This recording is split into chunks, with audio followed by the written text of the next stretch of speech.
Section 11. A Hindu, lone, alone, and perpetually in despair.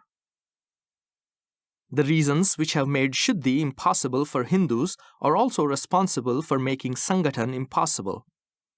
The idea underlying Sangathan is to remove from the mind of the Hindu that timidity and cowardice which so painfully mark him off from the Mohammedan and the Sikh, and which have led him to adopt the low ways of treachery and cunning for protecting himself.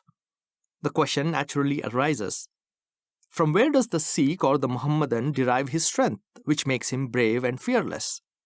I am sure it is not due to relative superiority of physical strength, diet, or drill.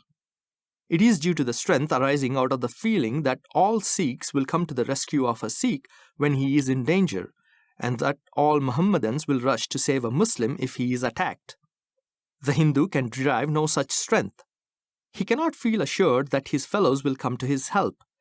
Being one and fated to be alone, he remains powerless, develops timidity and cowardice, and in a fight surrenders or runs away. The Sikh, as well as the Muslim, stands fearless and gives battle because he knows that, though one, he will not be alone. The presence of this belief in one helps him to hold out, and the absence of it in the other makes him to give way. If you pursue this matter further and ask what is it that enables the Sikh and the Mohammedan to feel so assured, and why is the Hindu filled with such despair in the matter of help and assistance, you will find that the reasons for this difference lie in the difference in their associated mode of living. The associated mode of life practiced by the Sikhs and the Mohammedans produces a fellow feeling. The associated mode of life of the Hindus does not. Among Sikhs and Muslims, there is a social cement which makes them bhais, brothers. Among Hindus, there is no such cement, and one Hindu does not regard another Hindu as his bhai. This explains why a Sikh says and feels that one Sikh or one Khalsa is equal to 1.25 lakh men, 700,000 men. This explains why one Mohammedan is equal to a crowd of Hindus. This difference is undoubtedly a difference due to caste. So long as caste remains, there will be no Sangathan, and so long as there is no Sangathan, the Hindu will remain weak and meek. The Hindus claim to be a very tolerant people.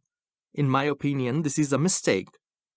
On many occasions, they can be intolerant, and if on some occasions they are tolerant, that is because they are too weak to oppose or too indifferent to oppose.